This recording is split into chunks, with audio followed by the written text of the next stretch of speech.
Buenos días, nosotros somos el equipo número 22 de la materia Hermenéutica Aplicada y el pasaje que estaremos estudiando es Gálatas 6 del 8 al 13, que dice así: Porque el que siembra para su carne, de la carne segará corrupción, mas el que siembra para el Espíritu, del Espíritu segará vida eterna.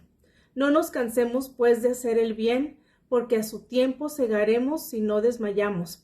Así que según tengamos oportunidad, hagamos bien a todos y mayormente a los de la familia de la fe. Mirad cuán grandes letras os escribo de mi propia mano. Todos los que quieren agradar en la carne, estos os obligan a que os circuncidéis, solamente para no padecer persecución a causa de la cruz de Cristo. Porque ni aun los mismos que se circuncidan guardan la ley, pero quieren que vosotros os circuncidéis para gloriarse en vuestra carne. Leímos en equipo la epístola completa en 4 versiones distintas que fueron Reina Valera 1960, Nueva Versión Internacional, Dios habla hoy y Nueva Traducción Viviente. Asimismo, en equipo también leímos el pasaje que nos tocó estudiar. Lo leímos 24 veces en las mismas 4 versiones distintas y al mismo tiempo lo leímos cada quien por separado. La hermenéutica es una herramienta maravillosa para poder entender muy bien el pasaje bíblico que vamos a estar leyendo. Nos da una buena interpretación y nos contextualiza en la situación que se estaba desarrollando. Pero para poder realmente recibir algo de parte de Dios, por medio de la hermenéutica, necesitamos la ayuda del Espíritu Santo. Por eso vamos a pasar a tener un tiempo de oración en el cual vamos a pedir al Espíritu Santo que sea hablando a nuestras vidas por medio de este trabajo que vamos a ver expuesto, el trabajo de hermenéutica aplicada a las Gálatas.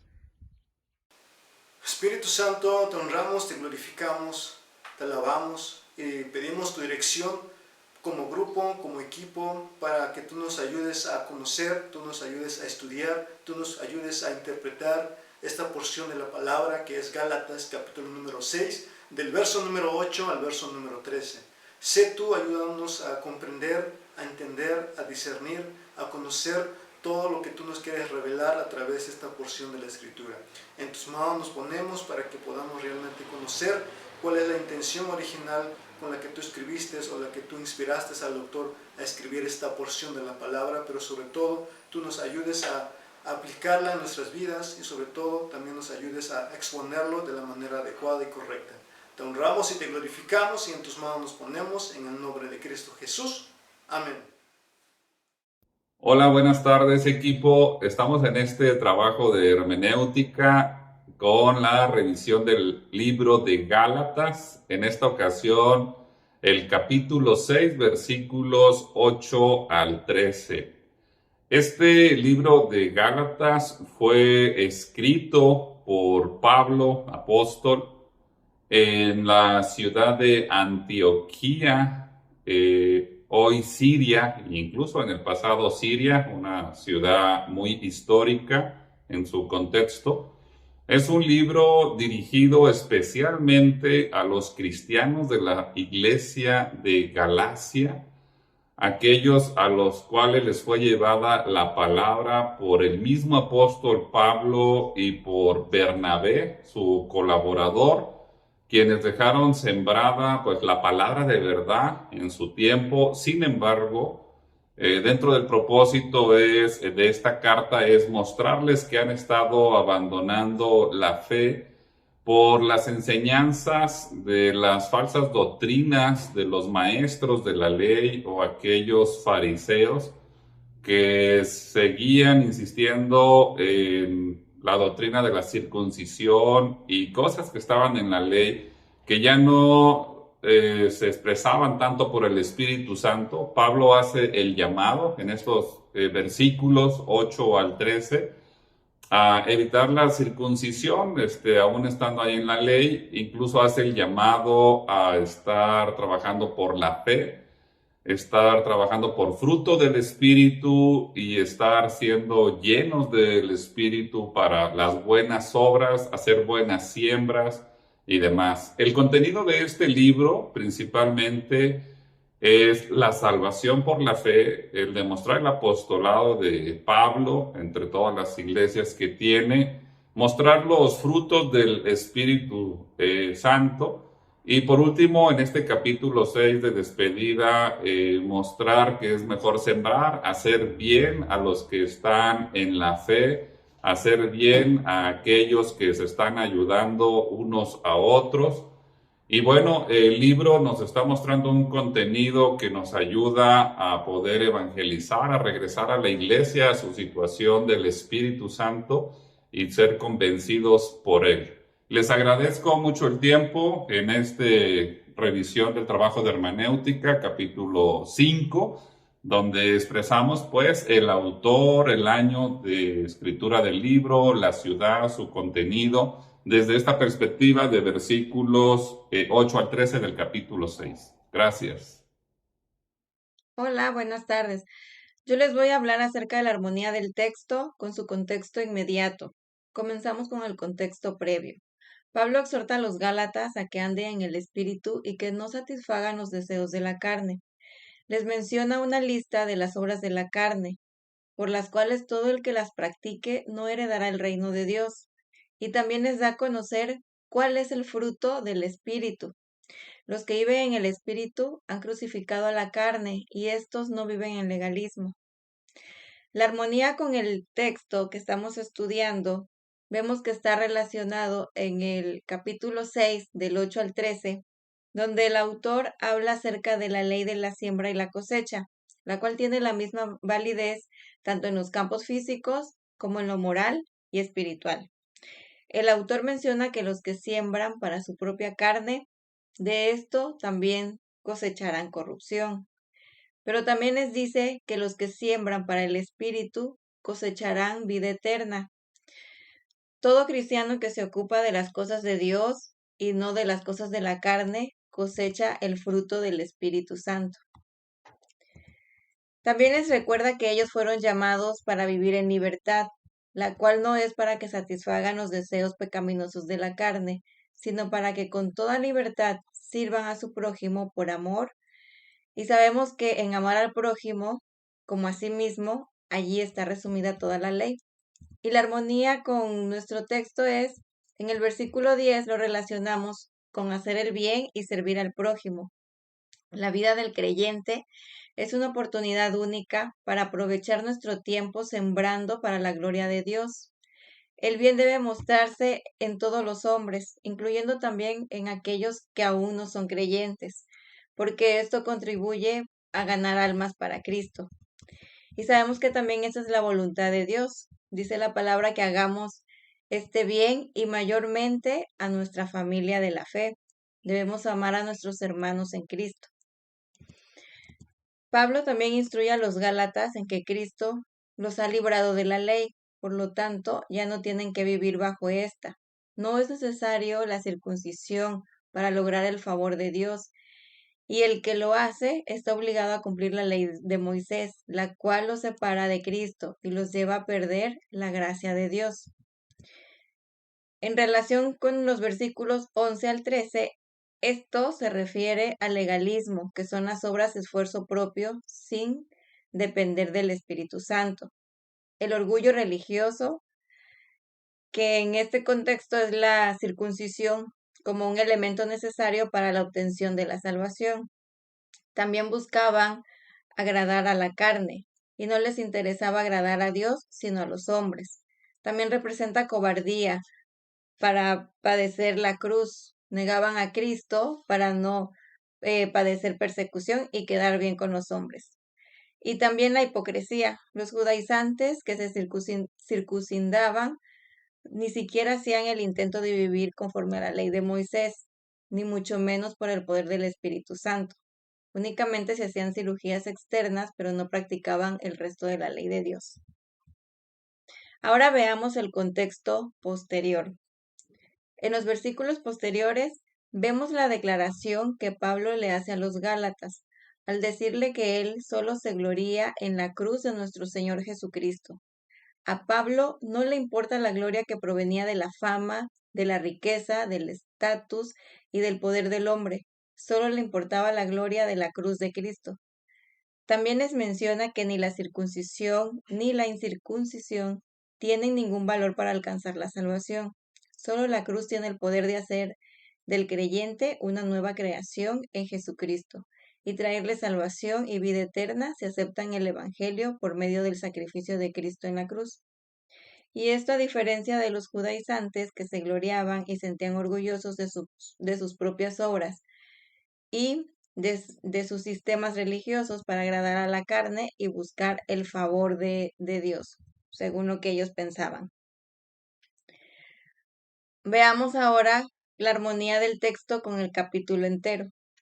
Nuestros textos de estudios, al igual que el resto del capítulo, hablan acerca de hacer el bien a todos, de sobrellevar las cargas de los demás, con lo cual estaremos cumpliendo la ley de Dios, que nos amemos los unos a los otros, dejando el orgullo que impide llevar las cargas de los demás.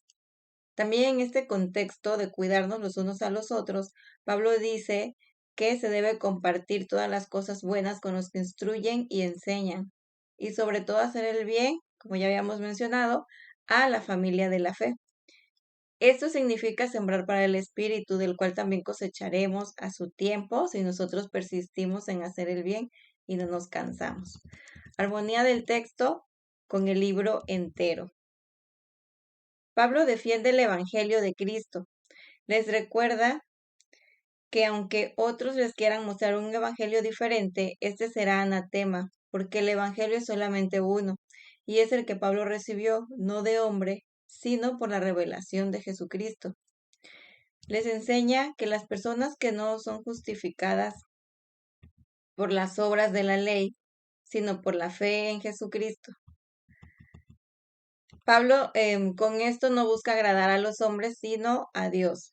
Pablo confronta también a los gálatas con preguntas referentes a las obras de la ley contra la fe. Les recuerda que Dios no les dio al Espíritu por obedecer la ley, sino porque creyeron en el mensaje que escucharon acerca de Cristo. Sus esfuerzos por ser perfectos cumpliendo la ley no les sirve de nada. Les hace la invitación a dejar que el Espíritu Santo sea el que guíe sus vidas y no dejarse llevar ni andar satisfaciendo los deseos de la carne, porque estos son contra el Espíritu. También les recuerda que todos los que son guiados por el Espíritu ya no viven bajo la ley, por lo cual no están obligados a cumplirla. Les exhorta a no andar en las obras de la carne, sino en cambio a dar buen fruto, el fruto del Espíritu. Todos los que son de Cristo han crucificado los deseos de la carne, para andar conforme al Espíritu de Dios. Veamos ahora la armonía del texto con otros libros de la Biblia. Primero de Corintios 9:11. Este nos dice que si nosotros sembramos entre vosotros lo espiritual, es gran cosa si segáramos de vosotros lo material. Ahora les menciono otros capítulos y los versículos. Por ejemplo, 2 de Corintios del 9 al 6, 1 de Corintios 15:58, 1 de Juan 8, Hebreos 12 del 1 al 2, 1 de Pedro 2:15. Hola, ¿cómo están? Mi nombre es Guillermo Calderón Alvarado. Como mis compañeros ya te han mencionado, pues estamos hablando de esta carta tan hermosa que encontramos en la palabra, que es la carta dirigida a la iglesia de Galacia, la carta de Gálatas. Yo te quiero hablar un poco acerca del contexto histórico que envuelve esta carta. Antes que nada, te quisiera hablar un poquito acerca de historia general y acontecimientos que son muy importantes el mencionar al momento de estar analizando esta carta. Primero, tenemos que entender que esta carta se dirigía a una iglesia. Será la iglesia de Galacia, la cual fue fundada en el primer viaje misionero de Pablo. Ahora, Pablo no se dirigía solo a hacer este viaje misionero, sino que iba acompañado de Bernabé. Junto a él visitó diferentes ciudades de la región de Galacia, entre cuales encontramos también Antioquía, Listra, Iconio, Derbe. Y pues esta historia la podemos encontrar muchísimo mejor desarrollada en el capítulo 13 del libro de Hechos. Pero no estamos hablando de Hechos, estamos hablando acerca de Gálatas. Y también quería comentarte un poco acerca de qué es lo que acontecía. Pues mira, Pablo se había dedicado a predicar en estas regiones el evangelio de la gracia. Un evangelio que no se trataba acerca de nosotros y de lo que nosotros hacemos, sino que se trataba de la obra que Jesucristo hizo por nosotros. Pablo predicaba y ¿sabes qué? La salvación solamente es por medio de la fe y la fe en Jesucristo. Mas había un cierto grupo de personas llamados judaizantes que introducían una doctrina completamente diferente a la que Pablo estaba predicando. Esta doctrina no se trataba de poner tu fe en Jesucristo, no era una fe por medio de la gracia, sino que te hablaba acerca de una salvación y poner tu fe en guardar la ley, guardar los mandamientos. Y hay algo que mencionan muy específico acerca de guardar los mandamientos, que era la parte de la circuncisión, pero eso lo vamos a ir, de guardar la ley, que era la circuncisión, pero eso lo vamos a ir desarrollando un poquito más a continuación. Ahora, comentando un poco acerca de cuáles fueron los motivos por los cuales Pablo escribió esta carta dirigida a la iglesia de Galacia, podemos encontrar que Pablo, en el primer viaje misionero que ya habíamos mencionado, pues había realizado había dado ese mensaje de esperanza, salvación y vida eterna únicamente por el hecho de tener fe en el sacrificio de Jesucristo por sus hijos. Ahora, hubo un grupo de personas, hombres que se decían ser cristianos, pero que en realidad eran falsos maestros, que se dedicaron a que el pueblo quitara su mirada de Jesucristo y la pusieran en sus obras. Hicieron que las personas regresaran a tener confianza y no plena seguridad en Jesucristo, sino que tener confianza en guardar la ley y que eso les iba a dar la vida eterna. Este fue el motivo principal por el cual Pablo dirigió una carta a la iglesia de Galacia, la carta a los Gálatas. No nos cabe ninguna duda de que Pablo fue el autor de esta carta. En cuanto a la fecha, pues sí, no se puede caer en cuenta exactamente en cuál fue, pero hay datos que nos hacen creer o nos hacen tener un poco aún de seguridad que la misma se escribió entre los 55 y 58 después de Cristo. El principal personaje que encontramos en esta porción de la palabra, en este libro de Gálatas, es, pues obviamente, ¿verdad? Pablo, que fue el que escribió esta carta. No es solamente de los personajes principales, sino que yo diría que es el único personaje que es más relevante en la misma. Pero conozcamos un poquito acerca más de este personaje que es Pablo. Como les mencionaba, sin duda es el personaje más relevante de la carta. Pablo de Tarso, de nombre judío Saulo de Tarso o Saulo Pablo, más conocido, como yo sé que la mayoría lo conocemos, el apóstol Pablo. Él nació en Tarso, en Cilicia, del 5 al 10 después de Cristo y murió en Roma entre el 58 y 67 después de Cristo. El apóstol Pablo no solamente se le conocía como el apóstol Pablo o como Pablo, ¿verdad? Sino que también era llamado como el apóstol de los gentiles o el apóstol de las naciones, o simplemente se dirigían a él como el apóstol. Recordamos que estamos tocando el contexto histórico de lo que envuelve esta carta, que es la carta dirigida a la iglesia de Gálatas. Entonces tenemos que hablar acerca de los grupos que se desarrollaron en ese tiempo, dentro de los cuales obviamente tenemos a la iglesia de Galacia, como yo diría el más importante de los grupos a mencionar, pero también tenemos iglesias que se llevaban dentro de las regiones de Liconia, Frigia, Derbe y Pisaria. Dentro de los otros grupos, que es también importante mencionar, están los cristianos judaizantes. Ahora, ¿quién eran los cristianos judaizantes? Eran los cristianos judaizantes o los judaizantes, como yo los mencionaría, eran aquellas personas que querían imponer la ley de Moisés sobre aquellos gentiles que se habían convertido al cristianismo. No eran judíos, entonces no seguían todas esas leyes que los judíos seguían. Y estos judaizantes venían con los gentiles convertidos que habían aceptado el mensaje de gracia el cual pregonaba Pablo.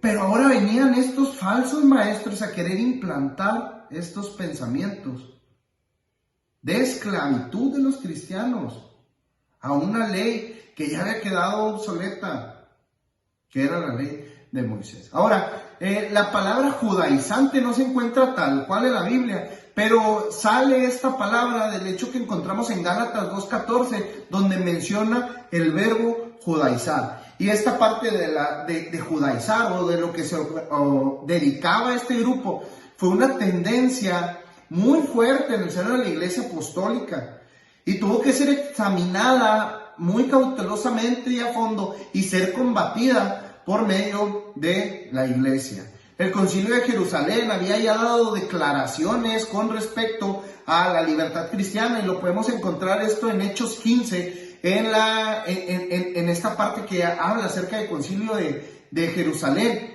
Y Pablo, en esta epístola que estamos analizando, vemos cómo da una poderosa refutación a la línea judaizante que se quería establecer para esclavizar a los cristianos bajo el yugo de la ley de Moisés, de la cual ya habían quedado completamente libertados al estar bajo la gracia de la obra redentora de Jesucristo. Ya haciendo una referencia como lugar, Galacia era entendida de dos maneras. Una región de Asia Menor, ubicada al norte, de la cual en donde habitaban los Gálatas. Era un pueblo de las tribus de los galos, la actual Francia, que en el siglo III a.C. invadieron Asia Menor. Los habitantes de esta área eran gálatas desde el punto de vista étnico. A partir del año 25 a.C., Galacia se convirtió en una provincia romana. En este tiempo se aprovechó para integrar a esta provincia algunas regiones como Liconia, Frigia, Derbe y Pisidia. Todas estas regiones estaban ubicadas en el sur. Con la decisión de convertir esta zona en provincia romana, Galacia ya no incluía solamente a los gálatas étnicos, sino que incluía las regiones que ahorita les mencioné. De lo antes mencionado surge la duda de quiénes pudieran ser los destinatarios de esta epístola. Puede ser los habitantes de Galacia del norte, que estaba poblada por los galos, o puede ser los habitantes del sur de Galacia, construida por las regiones antes mencionadas. Están los defensores de la teoría de Galacia del norte, pero como los que apoyan la teoría de Galacia del sur, pues también tienen seguridad en lo que ellos afirman decir. Sea como sea, lo importante es que el apóstol Pablo envió esta epístola a la iglesia como un mensaje de suma importancia. El emperador Augusto en esa época estableció una amplia red de vías para poder comunicar de región a región. Los viajes por estas calzadas servían como estrategias para las operaciones militares y administrativas para poder colonizar y conquistar diversas regiones. También servían y se utilizaban como líneas de comercio. Esto permitía que cada comerciante trasladara su negocio de región a región y así tener oportunidad de tener una mejor calidad de vida. También estas vías fueron muy importantes para los viajes misioneros de Pablo. Sin duda alguna fue de mucha ayuda para él, porque él viajó por estas calzadas tan importantes y tan grandes, y a su paso fue construyendo comunidades pequeñas, fue llevando el evangelio, y estas vías le permitieron poder anunciar y expandir el mensaje de Jesús. Sin duda, aquí encontró una forma de comunicar el mensaje a otras regiones. Encontró una causa en esas regiones que conectaba por estas vías. Por eso la comunicación en Gálatas a través de estas guías que el emperador Augusto estableció son muy importantes, ya que ayudó a la expansión del mensaje, de las buenas noticias, el mensaje de salvación de Pablo y también de sus cartas cuando estuvo pasando malos momentos y también buenos momentos. En el tiempo de Gálatas, la población de Galicia tenía como costumbre adorar al emperador. Las calzadas romanas sirvieron como plataforma para la difusión del culto imperial por todas las ciudades del imperio. Las fiestas y los honores dedicados al emperador se extendieron en toda la ciudad y denominando la vida pública de los pobladores. Las ciudades, las plazas comerciales se transformaban en plataformas para adorar y para hacer el culto imperial. La figura del emperador y sus súbditos adquirió diversas formas religiosas. Los espacios públicos, como ya lo mencionaba, se transformaban en templos rodeados de estatuas, santuarios, imágenes dedicados al emperador, y se influían hasta festivales para adorar al emperador.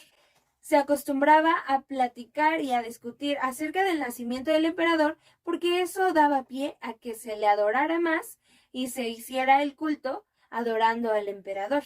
De hecho, el culto imperial estructuró el tiempo y la vida urbana de los habitantes. La imagen del emperador se convirtió en omnipresente y fue ampliamente venerada en todas las ciudades. La élite local se convirtió en patrocinadores del culto en las provincias romanas. La clase alta consideraba esto como respeto hacia el emperador, y esto, si tú no lo hacías, era una falta de respeto y falta de lealtad hacia el emperador. Los hombres libres y los esclavos tenían que hacer este culto al emperador porque así reafirmaban su lealtad y su subordinación hacia el emperador.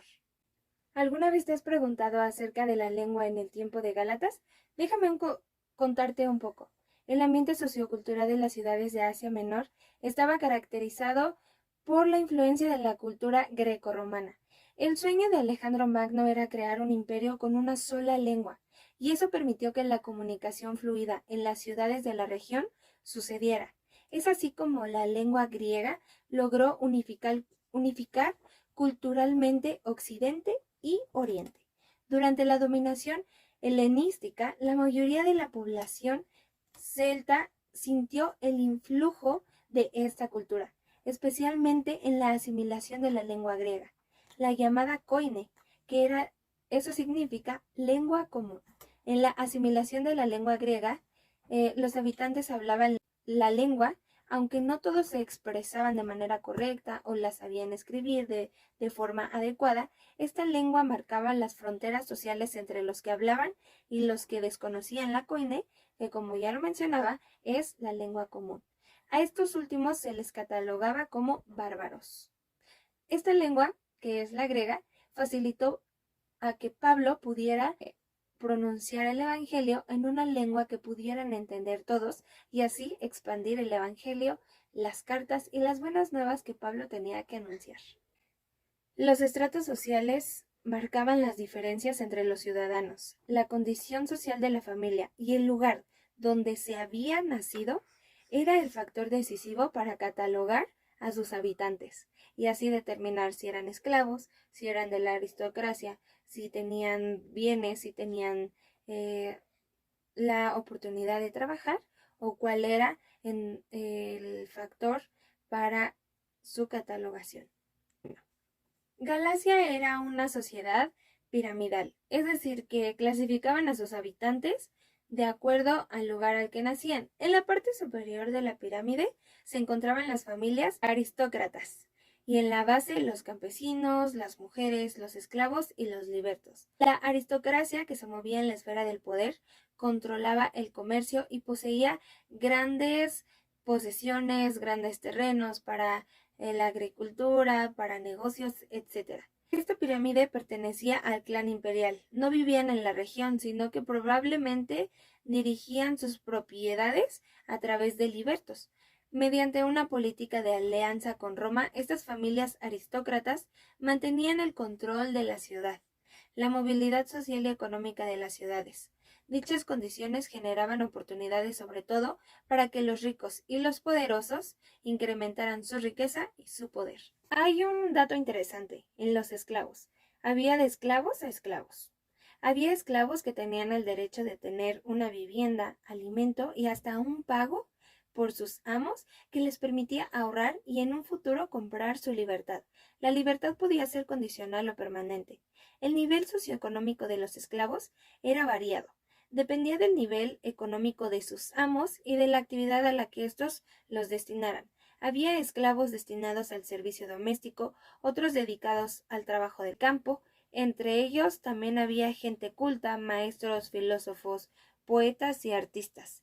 Estos recibían el aprecio de sus señores, hasta el punto de que a algunos se les encomendaba el cuidado y la supervisión de la conducta de los hijos de la familia y actuaban como pedagogos.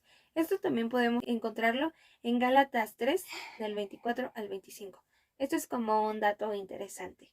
Había esclavos medios, esclavos de nivel medio. Ellos son los que se ganaban el derecho al alimento y a la vivienda, pero no tenían la oportunidad de ahorrar para que en un futuro pudieran pagar su libertad. Ellos iban a vivir siempre siendo esclavos, aún sus generaciones. Y habían los esclavos bajos, los que solo se ganaban el derecho de comer, y el alimento no era diario, era 1 o 2 veces a la semana, o si lo vemos en tiempos actuales, podemos decir que comían 5 veces, pero al mes, ellos y su familia. Entonces son esclavos medios, bajos, y esclavos altos, que son los más privilegiados. Y todo eso depende de acuerdo al nivel socioeconómico de sus amos. En el pasaje de Gálatas, capítulo número 6, del verso número 8 al verso número 13, encontramos las siguientes figuras retóricas. Primero, en el verso número 8, encontramos la figura de comparación, donde Pablo está haciendo una comparación entre lo que es sembrar en la carne, lo que es nuestros propios placeres, nuestros propios intereses, que a la futura o a futuro llevan la pérdida de la recompensa eterna, y hace la comparación entre lo que es sembrar en el Espíritu, la cual es buscar hacer las cosas en los intereses de Dios, que su recompensa es también la vida eterna. Esa es la primera figura literaria que podemos encontrar en el verso número 8 de este pasaje, que es la de comparación. La siguiente figura retórica que podemos encontrar en este pasaje está en el verso número 9, que es la figura de énfasis, donde Pablo nos dice que aunque pareciera que hacer el bien continuamente no tiene resultados positivos inmediatamente, nos recuerda que, como tanto sus lectores como nosotros, que aunque no pareciera que tuviéramos recompensas inmediatas, las recompensas ahí están y son seguras. A su debido tiempo obtendremos esas recompensas, podremos tener todo lo que Dios nos ha prometido, que es la vida eterna. Así que la figura que podemos encontrar en este verso número 9 es la figura de énfasis. La siguiente figura que podemos encontrar en el verso número 10 es la figura de enumeración, donde Pablo nos habla que tenemos que hacer el bien, todo creyente, en lo que esperamos nuestra recompensa. En primera, tenemos que hacer bien a todo miembro de la familia de la fe, o sea, a todos aquellos que se han convertido y han aceptado a Cristo Jesús como su Señor y Salvador, que son los primeros que tenemos que hacer el bien a estos de una manera muy especial. Y también no excluye a aquellos que no lo son. O sea, ¿qué quiere decir esto? A todos aquellos que están fuera de la iglesia, o sea, nuestros amigos, ya sea de la escuela, del trabajo, los vecinos y toda la gente que nos rodea, inclusive nuestra familia terrenal o nuestra familia carnal. Esto es lo que nos está hablando Pablo, y esta es la figura que podemos encontrar en el verso número 10, que es la figura de enumeración. En el verso número 11 nuevamente volvemos a encontrar la figura literaria o la figura retórica, que es la de énfasis, donde Pablo aquí deja de dictarle a un escribano y empieza a escribir la última parte de la carta de su propia mano, dando a entender que la carta es genuina y que los gálatas supieran que él está escribiendo la carta, pero sobre todo darle la importancia y la severidad del contenido de la misma carta, ¿vale? Así que en el verso número 11 encontramos la figura retórica de énfasis nuevamente. En el verso número 12 y 13 del capítulo número 6 de Gálatas encontramos la última figura retórica, que es la del pleonasmo, donde Pablo habla a todos los miembros de la iglesia de Gálatas y dice que todos aquellos que están tratando de imponer a los creyentes en Cristo, de decir que tienen que circuncidarse, y realmente lo único que están haciendo todos estos es que solamente lo están haciendo para ser vistos y para conseguir el mayor número de seguidores. Pero sobre todo está diciendo Pablo que todos estos lo único que están haciendo es tomar un principio o una porción de la ley para mostrar su compromiso, pero no están hablando de todas las demás leyes que no están cumpliendo o que a su conveniencia no lo están haciendo. Dice a Pablo a los Gálatas, no se dejen llevar por ninguno de estos. Él está hablando a todos los miembros de la iglesia de Gálatas. Así que esta es la última figura retórica que encontramos en estos dos versos, que es la de pleonasmo. Y así culminamos esta porción de la interpretación hermenéutica de las figuras retóricas y del contexto literario. El paso número 10 es el contexto léxico-sintáctico. Primeramente, estaré mencionando las palabras claves y su significado en griego. La primera palabra es siembra, que en griego es espeiro y significa esparcir o sembrar. La siguiente es segará, que en griego es serizó y se refiere en el sentido de la cosecha, pues a cosechar. La número 3 es corrupción, que en griego es sorá y se refiere al decaimiento, perdición, corrupción, destrucción. La siguiente palabra es desmayamos, que en griego es ekluó y se refiere a desamparar, desmayar, desfallecer de ánimo o acobardarse.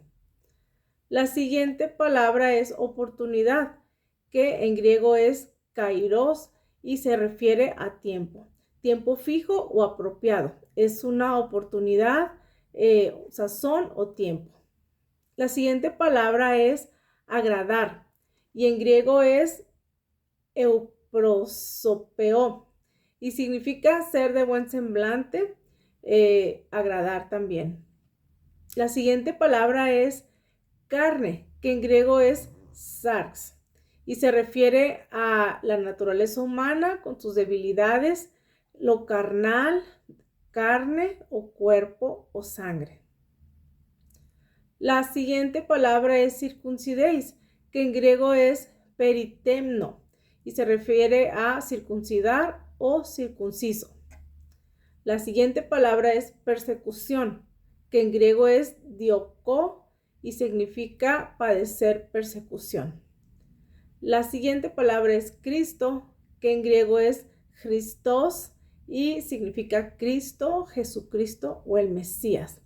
Y la última palabra es gloriarse, que en griego es kaujaumai y se refiere a jactarse o hacer alarde de algo. Y de la misma forma vamos a analizar el sintaxis. Y este es la parte de la gramática que estudia la función y relación de las palabras en la oración y la función y relación de las oraciones mismas, ya que el orden de las palabras es importante y la meta es encontrar el pensamiento del autor, saber cómo argumentaba, qué creía y cuáles eran las razones que tenía para escribir esto. Y con este preámbulo vamos a analizar Gálatas 6 del 8 al 13. La primera frase que vamos a analizar es: porque el que siembra para su carne, de la carne segará corrupción. Aquí el autor está haciendo referencia a un agricultor que recoge la cosecha de lo mismo que él ha sembrado. Y de la misma forma se refiere a que si sembramos nosotros para la carne, esta aumentará de tamaño y por lo tanto también de fuerza. La siguiente es: mas el que siembra para el espíritu, del espíritu segará vida eterna. Si queremos aprovechar el espíritu, no debemos de dudar en sembrar para el espíritu con cualquier recurso que Dios nos ha dado. La siguiente es: así que según tengamos oportunidad, hagamos bien a todos y mayormente a los de la familia de la fe. Aquí se refiere a que mientras tengamos oportunidad, nosotros hagamos el bien a todas las personas que estén en nuestro alrededor, pero sobre todo buscar hacer el bien con nuestros recursos a los que son de la familia de la fe. La siguiente es: mirad cuán grandes letras os escribo de mi propia mano. Al escribir y dar recomendaciones a los Gálatas, Pablo también se estaba incluyendo a sí mismo, recordándose que no debía de perder el ánimo. Es probable que al mencionar que escribe con letras grandes se refiera a que le estaba dando énfasis a las palabras. La siguiente dice: todos los que quieren agradar a la carne, estos os obligan a que os circuncidéis. Aquí Pablo se está refiriendo a los cristianos legalistas que habían en ese tiempo entre los Gálatas y que, aunque no había nada malo en circuncidarse, ellos estaban tratando de obligarlos a hacerlos. La siguiente dice: solamente para no padecer persecución a causa de la cruz de Cristo. Estos mismos Gálatas, más allá de cumplir la ley, estaban tratando de evitar persecución debido a esa falta de voluntad que tenían para soportar la presión y estaban cayendo en falsas doctrinas.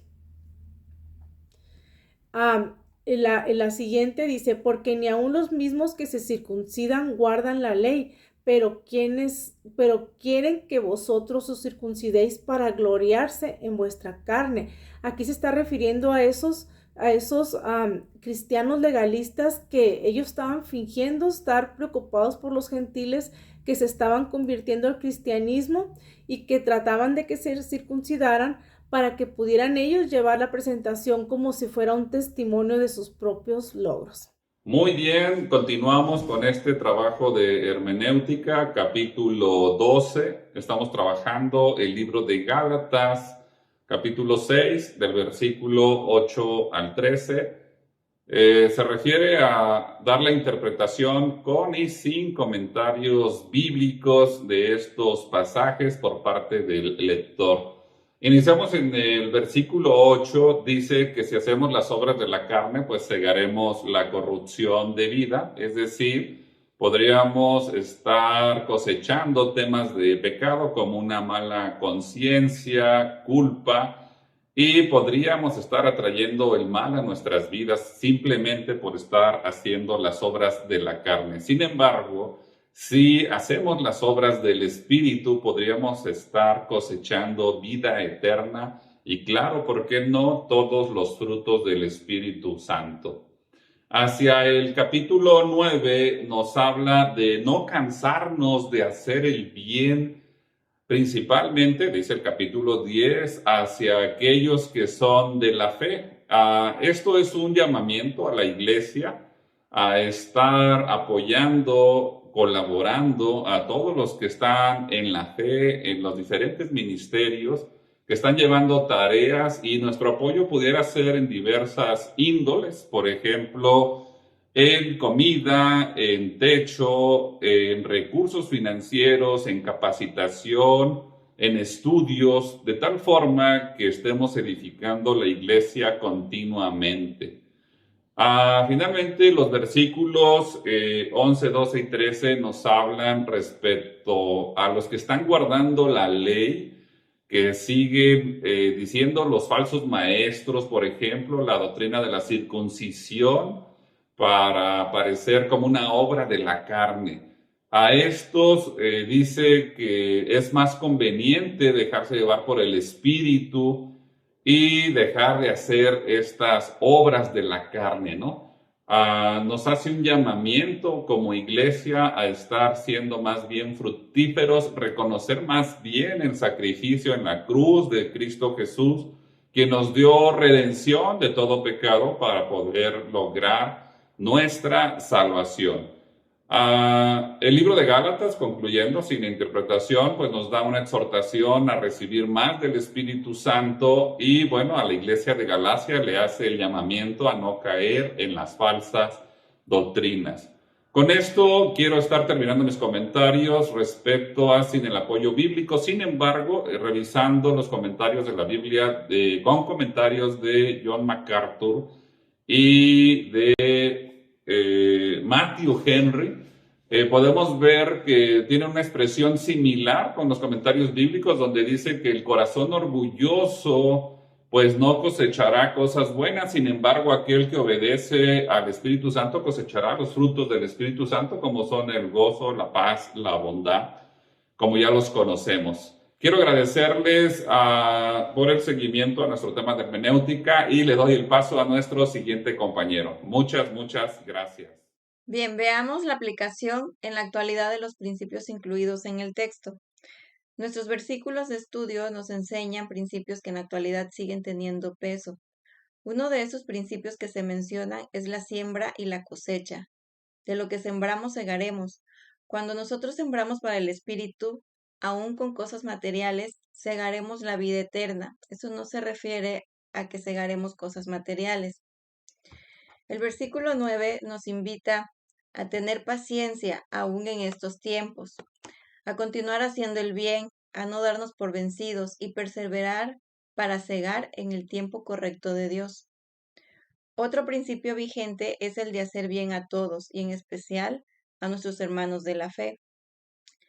Este es uno de los deseos del corazón de Dios y en diferentes versículos de su palabra nos lo menciona. Es importante hacer el bien a todos, incluso a los que aún no son creyentes, porque eso es parte de lo que debemos de hacer como cristianos que reflejamos el amor de Dios y que traen almas a los pies de Cristo.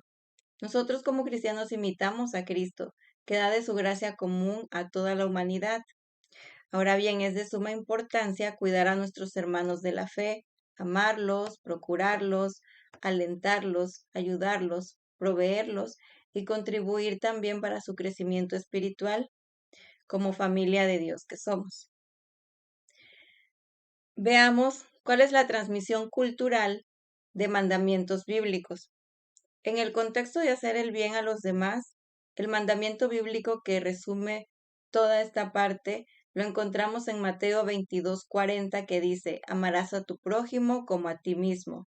Y también lo podemos ver en Gálatas 5:14 que nos dice, porque toda la ley en esta sola palabra se cumple, amarás a tu prójimo como a ti mismo.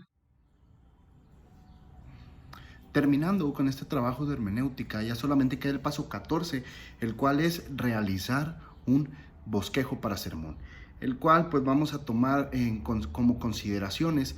Los oyentes en este caso van a ser estudiantes de CFN y las necesidades de los oyentes van a hacer que dejen toda vanagloria. Creemos que estos versículos y por medio de oración y por medio de estar leyendo una y otra vez es el principal objetivo, que dejemos a un lado la vanagloria y que nos enfoquemos. Y el propósito de ese sermón va a ser un sermón de exhortación. Entonces tenemos los versículos bases, los cuales son Gálatas 6 del 8 al 13. El tema va a ser agradando al Espíritu, agradando al Espíritu. Y el título de este tema es Si me jacto que sea de agradar al Espíritu del Señor. Después vamos a tener una breve introducción en la cual vamos a empezar a hablar acerca de que cómo es que nosotros empezamos a desarrollar ciertas actividades, no solamente el ministerio, sino en nuestras vidas, pero hay un punto en las mismas que perdemos el enfoque, que es la meta o que debería ser la meta por la cual hemos empezado a iniciar todos estos procesos y nos desenfocamos en la situación en la cual nos encontramos actualmente.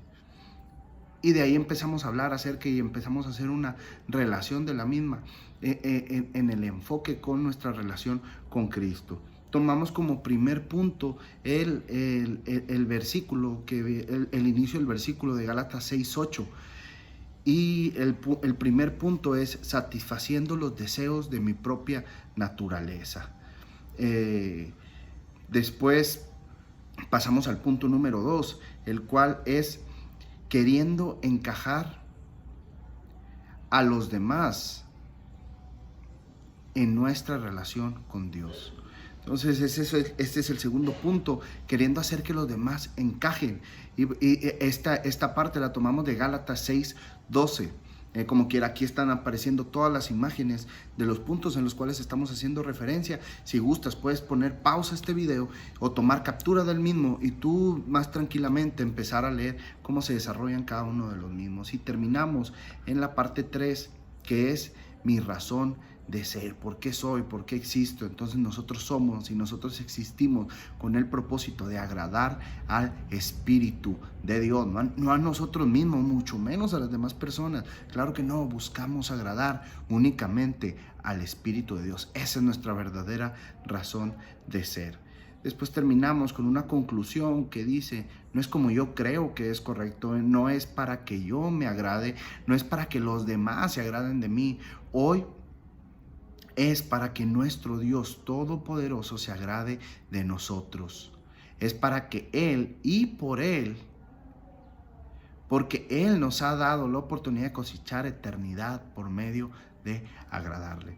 Entonces este es el sermón y pasamos a la última parte de este video, que es la conclusión del mismo. Que Dios te bendiga grandemente.